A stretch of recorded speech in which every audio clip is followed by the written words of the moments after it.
I'm Ivan Castellanos. I am the 311 manager for the city of Sacramento. And I'm just going to talk a little bit about 311, give you a little bit of background on how it started, where we're at today, and kind of some of the things that we're doing to improve the service, as well as kind of cover the ways that you can reach us and kind of demystify a little bit of 311 and what we do. So I'll go ahead and get started here.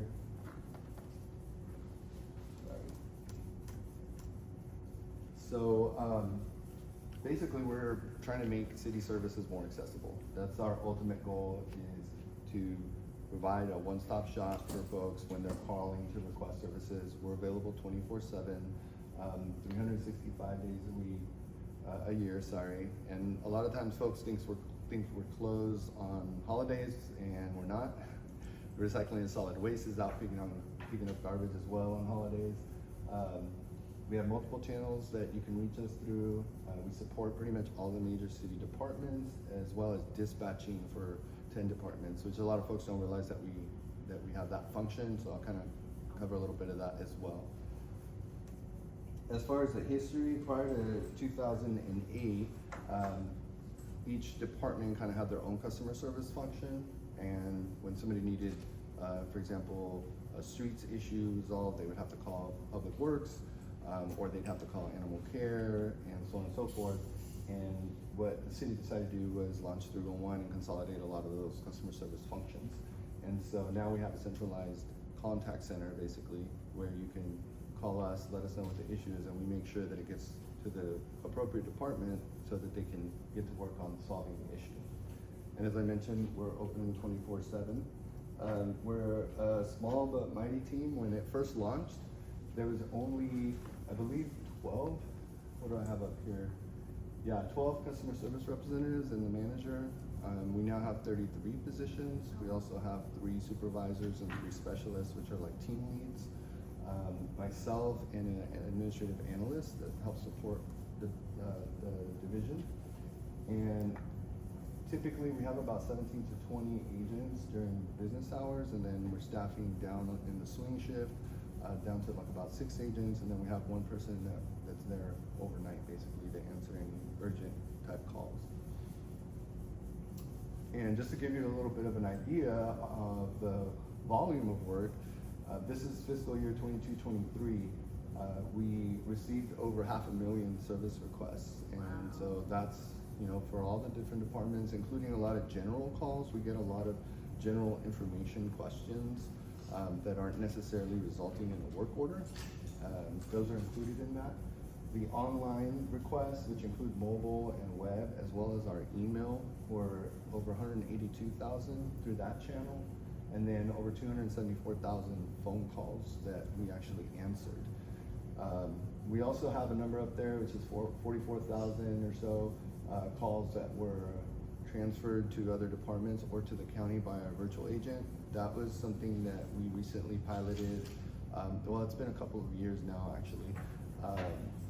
When folks called us before, if they happened to be outside of the city, they would wait in line to talk to an agent, and we would look up their address once they reported their issue, and it would turn out that they were in the county, and that's outside of our jurisdiction, so we'd have to tell them, sorry, we have to transfer you. And so that could have been a 30-minute wait they could have avoided. So using our virtual agent and the integration that we have with our geographic information system, we're able to validate the address beforehand, and if they are outside of the outside of the city and in the county, or even if they're like in Elk Grove or another surrounding area, we actually offer to transfer them to the appropriate jurisdiction. And so that saved us a ton of calls, and it saved a lot of folks a lot of time as well, because they're not having to wait there just to find out they need to be transferred. We also transfer to like SMUD for power outages, because we get a lot of calls about that, and the city doesn't handle that. RT calls, things like that, as well as other departments. Sometimes it might be a revenue question, or it could be a Department of Utilities billing question, and we have separate contact centers for that, and so we get them to the right place before they even get to an agent. Only about 50% of people are actually interacting with our virtual agent right now, but that's actually a good thing, because that's a lot of opportunity to offer more self-service, which I'll talk about a little bit more in a sec. As far as the dispatching functions, so if it is like a priority issue that needs to get addressed like as soon as possible, for example, we have a Control 10 dispatcher, that's just their call name is Control 10, and they handle animal care, streets, facilities, urban forestry, parks, and after hours Department of Utilities. So if there's a sick, injured, aggressive animal, they're on the phone or on the radio with somebody from animal care to go and, you know, basically address the issue. Same thing with, like, it could be a traffic signal that's out, that's hazardous, right? It can cause accidents. They'll radio out for folks that are out in the field to go and address the issue. We also dispatch for Control 7, which is parking enforcement, and Control 4, which is for recycling and solid waste. The drivers call them to verify service, or sometimes they report that a garbage can is not out. And that's so that, you know, if the caller says, hey, my can was missed, we have a record saying, well, the can wasn't out when the driver went by, and therefore if they wanted to return, they would have to pay a fee. So, yep, that kind of covers our dispatching. I'll go on to the next slide here, which kind of shows, this is again, last fiscal year. Shows our top 5 calls. There's really a 6th one that I didn't put in here, which is our kind of other or catch-all. That's all the variety of calls that I mentioned earlier that don't fall under a specific service. It could just be a general question. But as you can see, recycling and solid waste is 158,000. They're about like 35% or so of all of our workload. And the reason for that is not that our city is dirty. There was a report that came out a few months back saying that we were one of the dirtiest cities because of that number. And it has to do with the fact that we schedule like close to 50,000 junk pickups every year. So those are like scheduled appointments where people go out and, you know, put their stuff on the curb, and then recycling and solid waste come by and picks up their junk. And a lot of those also are repairs. So my can is broken, you know, I need a can repair on my wheels falling off, or the lid is broken, things like that. So a lot of bin maintenance is in there. So the illegal dumping is like a little tiny fraction of that recycling and solid waste number that you see there. But again, folks don't realize that if you have a department that's basically servicing every household in Sacramento once a week, there's going to be a lot more opportunity for things to go wrong, right? Mm-hmm. And then as you can see, there's kind of a tie between animal care and code enforcement. 47,000 for animal care, 48,000 for code enforcement. A lot of those for code enforcement are going to be the abandoned vehicle calls. And then homeless encampment is rising. They're kind of in 4th place there at 42,000 last year. That's 42,000 requests. A lot of those are duplicates, because folks will call in for the same encampment, and Department of Community Response does want us to enter those even if it's a duplicate. And then parking enforcement with 26,000. So that's kind of just a quick breakdown of what it looks like for our top 5 calls that we receive. And then the next slide here kind of talks about when to call 311 versus when to call 911. Believe it or not, we get calls, folks letting us know that there's a field on fire, and we're like, no, you need to call 911. Like, fire department needs to go out there ASAP, right? So basically anything that requires immediate police, fire, or paramedic response is going to be 911. So if it's to save a life, stop a crime in progress, or if there's a fire, definitely call 911. If a crime's already occurred, and you know, if you you know, maybe didn't see it, or maybe you did witness something, but the offenders are not on the scene anymore, you may want to call the non-emergency line at that point, because there's no reason in clogging up, you know, the 911 line if, you know, it already happened. It's just a report at that point. And then as far as 311, I just covered a lot of when to call us. Pretty much any kind of city services. I think the hardest part for folks is kind of like learning and understanding, like what does a city provide services for? As I mentioned, things like, you know, a power outage.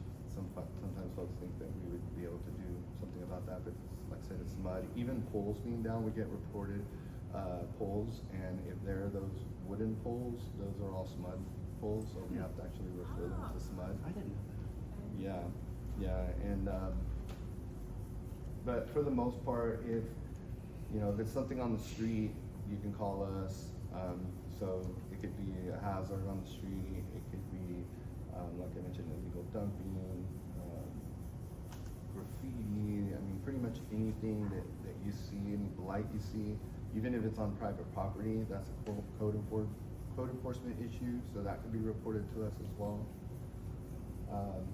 And water, sewer, main breaks. I mean, those are ones we get calls for all the time. Also parks issues, I didn't put that on there, but anything that's wrong, like in a park, it could be a bathroom, it could be broken sprinklers at the park, any of the structures at the park, city facilities, like all of that can be reported through us as well. Tree hazards is a big one. When we had that storm last year, it was like in January of last year, so it's been almost a year and a half now. There was like over 850 reports for down trees or limbs. We typically maybe send them maybe 200 to 250, so they saw like 4 times the volume. But those kind of things can be reported to us as well. So I talked a little bit about this already, but what we're trying to do with the, artificial intelligence, AI is kind of like the buzzword right now. What we have in place is very basic AI. We did it like a proof of concept to see if folks would actually use it, and then to see how it would work for us, and it's definitely worked. Like I mentioned earlier, it's handling probably about the equivalent of like 3 or 4 agents right now, just with a lot of the call containment that it's doing, and we're looking to build on that. So a lot of the questions that we get, AI would probably be able to answer. And the other great thing about that is we're training it. It's basically a chat bot. So once we have it a little bit more matured, we're planning to put it on our website, and so folks could actually chat with the AI, and then eventually if they get stuck or it's not able to answer their questions, we'll have the agents take over that chat, and so it'll be a new channel. Potentially could open up the door for like text messaging as well if we have that in place, because it's kind of the same idea, right? You're just chatting with a bot. You could be able to text 311, and then the moment that the bot isn't able to answer your question, it would just transfer over to an agent. The agent would be on their computer chatting back, but you would be getting text messages. So there's things that we're looking to do in the near future to improve how folks interact with us, with really the end goal to offer more self-service and kind of hopefully help with the volume of calls that we receive, because right now our wait times are averaging like 10, 11 minutes sometimes, and that's really high. We'd like to get that low, but with the limited amount of staff, like you guys saw, for the volume of work that we get, that's the best we can do. So, and then right now you can already report things like a dead animal. That was one of the things we tested, and then abandoned vehicles. We recently added the junk pickups. As I mentioned, that's one of the top calls that we receive for recycling and solid waste. So you could actually schedule a junk pickup now with our virtual agent and not have to wait for an agent. And we've done a few thousand already since February that were self-scheduled. Yeah, and the cool thing about that one is you'll actually get a text message with the confirmation, and you'll be able to click on the link and see kind of what the pile size limitations are. We also set it up so that you get a reminder the week before your junk pickup, because sometimes these are scheduled months in advance, and so to avoid folks forgetting, and then our trucks come by and there's nothing out, it's kind of a waste of the city's resources. So we send out this reminder now that's helped with that as well. It says, hey, don't forget, next week on Tuesday you have your junk pickup. So we're hopefully going to be improving a lot more on the AI, and then in conjunction with that, we want to improve our app. The app that we currently have has been working for us for the past 3-4 years now. So we launched this in April of 2020. And so we get about 400 to 500 requests every day through that channel. It's the easiest way to get something reported. As I was explaining earlier, We answer most of those, like about 80 to 90% within like the 48 hours. We have a 72-hour goal on our website, that we strive for. Most of them are answered within 2 days. Sometimes if we're caught up, a lot of them can get answered the same day even. And if they're a priority issue, like something that is potentially a hazard or anything that we would normally dispatch, because it's requiring like a more real-time response, those app requests are actually falling into a queue that our dispatchers are working out of. So it's almost like a little bit faster than sitting there on the phone, and especially if it falls under one of those priority type of calls. And then you can, in addition to request service, you can find answers. There's a lot of like frequently asked questions that are on there. And then the Explore map is really cool because you actually see what service requests are already open in your area. And there's actually an advanced map that you can click on that you can filter. It has a bunch of filters on it. You can filter it by the date range you want to see. You can filter it by the council district and neighborhoods even, and see what requests are open in your area. And you can even filter it down if you want to see specific requests. If you say, I only want to see animal care requests on that map, it'll only show you those. And you can actually export them too if you want to have an Excel spreadsheet for some reason. Wow. I didn't know that. So in addition to the changes that we've done with AI and the improvements that we're looking to do in the mobile app as well, we're also looking to improve communication, and we're currently working with Department of Community Response. They're the first ones that we're working with to try to provide better status updates. So currently you get your notification saying, hey, we referred your case to the department. And then in the Department of Community Response example, whenever they close a case, there's an email that'll get generated with the outcome, but there isn't anything in between, and we're looking to improve that. Like, we want to have like a new status. That means you just created the case maybe on the app and it's waiting for our review, and then have like assigned to the department status, which means like now we've given it to a community response. And then maybe they have an in progress status at that point that says, hey, we're working on this. And then all of these are generating some communication. If we have an email on file in the future, maybe through the mobile app, we're looking to include like push notifications. So if you're a logged in user, you can get a notification saying, hey, your case has been updated, and you can just click on it and see the status. And it's just to provide better transparency so folks know that we're working on the issue, because a lot of the times it seems like nothing is happening, but there's a lot of work happening behind the scenes. We also want to improve our post-call survey and our courtesy callback. So that could mean, on our IT side, like maybe we need to look at other contact center solutions, but right now we do have a courtesy callback option that works fairly well. It's helped a lot with the concerns about having to hold for 20, 30 minutes, because you can actually schedule a callback. You can say, yes, call me back when I'm next in line. Sometimes it still results in a 4 or 5 minute wait, but it's better than like a 45-minute wait. And that's just because if all of our agents are on the phones with callers, and you're next in line, you're waiting for one of them to wrap up basically with their caller, and that can still take a few minutes. But we've definitely seen a lot of improvement on the customer satisfaction side since we implemented that courtesy callback. And then Google Dialog Flow, I talked about our virtual agents on Google, and that's where we're really looking to leverage some of the new technologies that's coming out, like generative AI, to be able to offer a lot more self-service for those easy questions, and then we'll still need our staff to answer the more complex issues and create service requests. And then as far as contacting us, sac311.org, that's the website. You can email us at 311@cityofsacramento.org as well.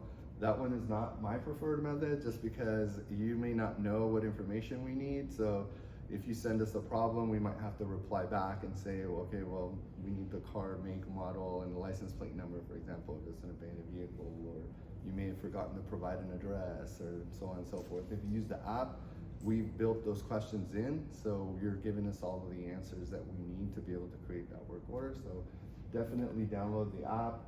It's on Google Play or the App Store, or you can call us at 311. Outside of the city, you can call us as well at 916-808-5011.